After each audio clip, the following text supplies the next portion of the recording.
प्रांत संयोजक विश्व हिंदू परिषद धर्म यात्रा महासंघ। आज हमारे बीच में SN गिलानी जी हैं। आप अखिल भारतीय रूहानी मिशन के चेयरमैन हैं। हमारे साथ मदन जी हैं, आप भारतीय जन समस्या निवारण मंच के प्रदेश कार्यकारिणी सदस्य हैं। नील जी हैं, आप भारतीय जन समस्या निवारण मंच के प्रदेश सचिव हैं। शिवपाल जी हमारे मध्य मौजूद हैं, आप भारतीय जन समस्या निवारण मंच के सह सचिव के नाते हमारे बीच उपस्थित हैं। आज की प्रेस वार्ता को SN गिलानी जी संबोधित करेंगे। आप सभी जानते हैं कि वक्फ बोर्ड संशोधन बिल जो राज्यसभा और संसद में जो पारित हुआ है वो मुसलमान समाज के लिए कितना जरूरी था और उसके क्या क्या फायदे मुस्लिम समाज को होने वाले हैं, इसकी जानकारी हमारे मध्य SN गिलानी जी रखें। अभी जो केंद्र उठे वाले हिमाचल प्रदेश की तरफ से आदरणीय नरेंद्र मोदी जी का बहुत बहुत धन्यवाद करता हूँ, क्योंकि इस बिल को नाफिज करने के लिए, पास करने के लिए हमने बहुत कोशिश की है। मैंने कई बार आदरणीय नरेंद्र मोदी जी को लिखा, ये उसका पत्र है जिसमें आदरणीय नरेंद्र मोदी जी ने वापस आया केंद्र सरकार को क्या के और ये नंबर रजिस्ट्रेशन नंबर भी कि हम इस देश के लिए वक्फ बिल पास करते रहेंगे। वक्फ बिल जो पास हुआ है ये मुसलमानों की फलाह बहबूद के लिए है, इनकी डेवलपमेंट के लिए है, क्योंकि आज तक कांग्रेस सरकार रही। कांग्रेस सरकार ने सिर्फ मुसलमानों की दाढ़ी टोपी का इस्तेमाल किया, उनको टाल उठाने के लिए इस्तेमाल किया, न तो इनकी डेवलपमेंट की तरफ उन्होंने ध्यान दिया, न इनकी फलाह बहबूद की तरफ ध्यान दिया। वक्फ बोर्ड की इतनी प्रॉपर्टी है, बड़े बड़े जो मुस्लिम लीडर हैं, जो मुसलमानों के ठेकेदार बने हैं, उनका कब्जा है।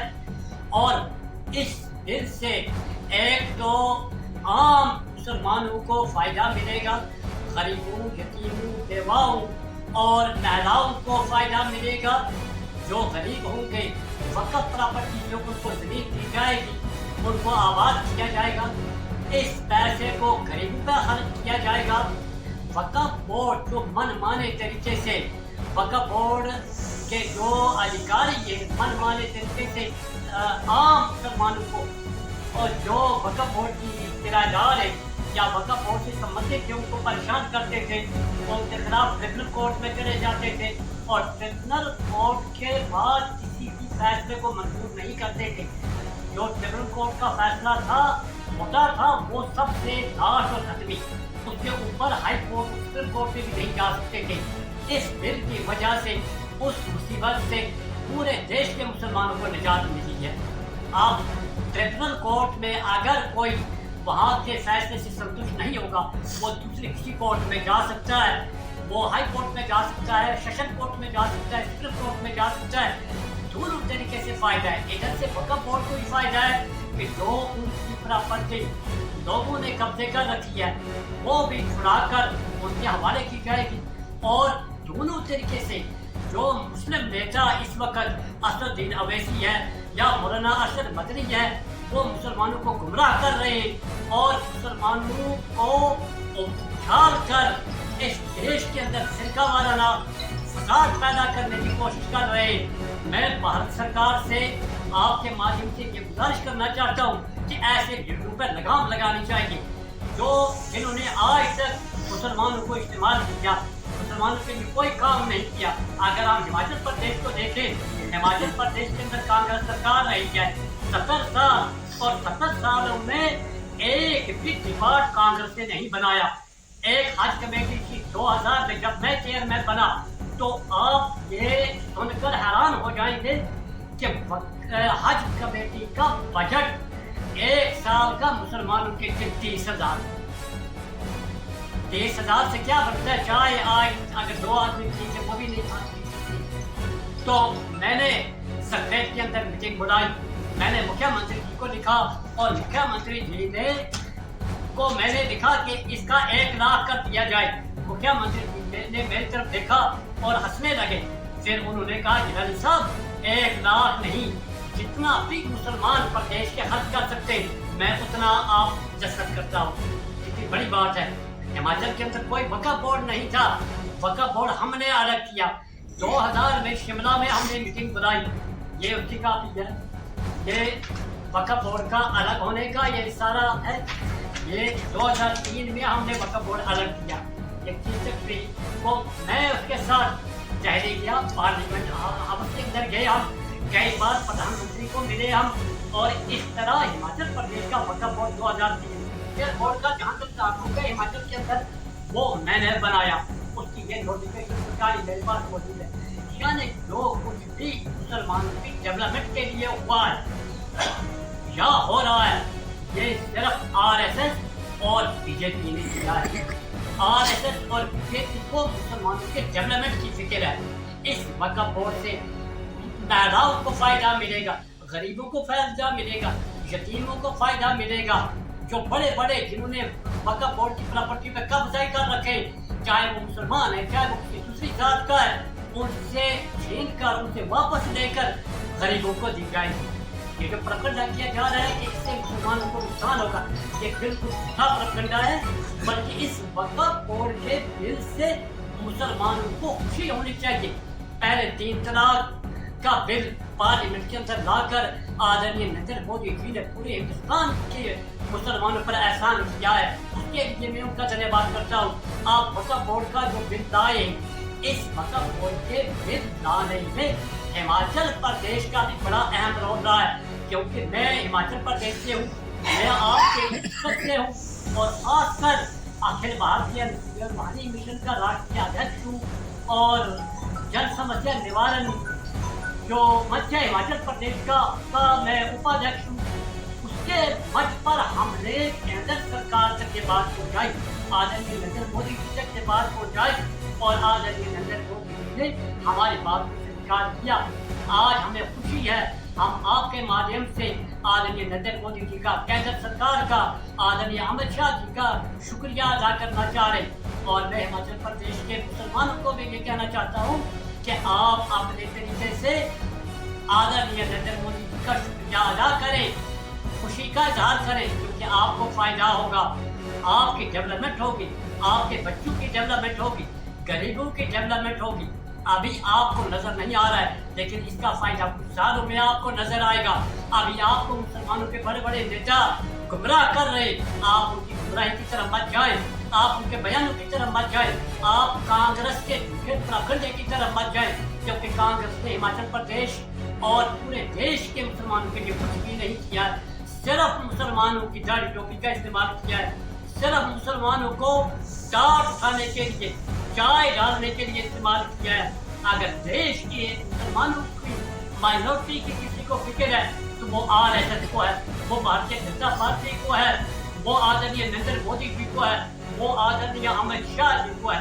मैं आपके माध्यम से दोबारा आदरणीय नरेंद्र मोदी जी का, केंद्र सरकार का धन्यवाद करता हूँ, जिन्होंने हमारे कहने पर और हमारी बात को स्वीकार करते हुए हमारे जन समस्या निवारण मंच की तरफ से जो मैंने लिखा था उसको स्वीकार करते हुए आज हमें बेहद खुशी हो रही है। मैं आदरणीय पवन जी का धन्यवाद करता हूँ कि जिन्होंने हिमाचल प्रदेश के लोगों के लिए एक प्लेटफॉर्म तैयार किया है। आप जुड़े, आप अपनी समस्याओं को लाएं, आप देखें उसका हल होता है कि नहीं होता है। अगर हल नहीं होता है तो आप हमें कुछ भी बता सकते हैं। अभी तक जितने काम इस मंच के द्वारा हुए सबका रिजल्ट कुछ ही दिनों के अंदर आपके सामने पहले भी आया है और आता रहेगा। ये एक बहुत अच्छा प्लेटफॉर्म है, आप इसमें जुड़े, आप अपनी समस्याओं को लाए, आपकी समस्याओं को लेकर आदरणीय पवन जी है, पूरा मंच हमारा प्रदेश तक, केंद्र तक, जहाँ तक भी होगा हम वहाँ तक पहुँचने की तैयार हैं। वक्फ बोर्ड का बिल पारित हो गया है, तो हिमाचल के मुसलमानों का इस चीज को लेकर क्या कहना है, किस तरह के उनका जो है रिव्यू सामने आ रहा है, थोड़ा सा ये भी बताएं आप। हिमाचल प्रदेश के मुसलमानों का जहाँ तक ताल्लुक है, हिमाचल प्रदेश के मुसलमानों को आज तक वक्फ बोर्ड से कोई फायदा नहीं।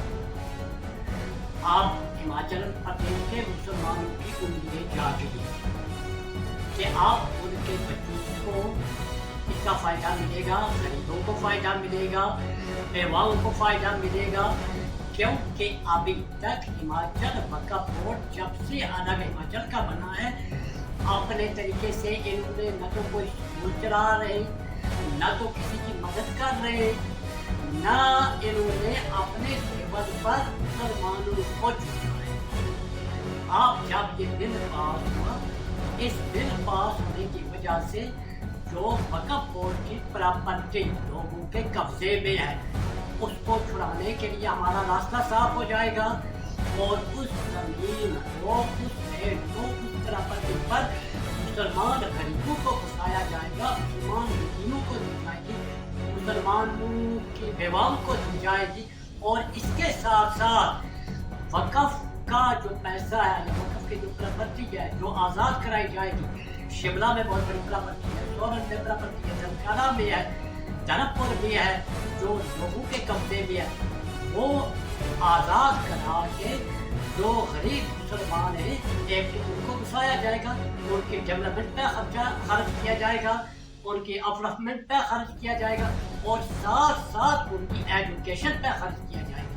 क्योंकि इस वक्त तक हिमाचल प्रदेश से कोई भी मुसलमान न IAS ऑफिसर है, न IPS अधिकारी है, बल्कि बहुत बड़ी बदकिस्मती है कि वक्फ बोर्ड हिमाचल का है, लेकिन हिमाचल का जो अधिकारी है वो कभी लखनऊ से ला के लगा रहे, कभी कश्मीर का IAS लगा रहे, कभी बिहार का IPS लगा रहे। जबकि मैंने माननीय मुख्यमंत्री जी को कई बार लिखा कि हिमाचल प्रदेश का जो वक्फ बोर्ड है, इसमें हिमाचल का ही CEO लगाया जाए। हिमाचल वक्फ बोर्ड की जो कमेटियाँ हैं वो हिमाचली मुसलमान ही उसमें एडजस्ट किए जाए, न कि यूपी के लाकर, न कि जो रंग सफेदी वाले हैं उनको यहाँ पर एडजस्ट किया जाए। मैंने अभी भी माननीय मुख्यमंत्री जी को लेटर लिखा है, ये उसकी काफी है, और ये जगत सिंह नेगी जी को भी इसकी काफी मैंने भेजी है कि फौरी तौर वक्फ बोर्ड का CEO हिमाचली लगाया जाए। अब अगर हिमाचल सरकार वक्फ बोर्ड का CEO इसी प्रकार की जानकारी प्राप्त करने के लिए जुड़े रहे LH न्यूज के साथ, और किसी भी प्रकार का विज्ञापन देने के लिए, अपनी समस्या को सरकार तक पहुंचाने के लिए व जय मां काली जागरण मंडल द्वारा जागरण कराने के लिए नीचे दिए गए नंबर 9996504371 पर संपर्क करें। न्यू अपडेट्स के लिए चैनल को लाइक, शेयर, सब्सक्राइब करना ना भूलें। धन्यवाद।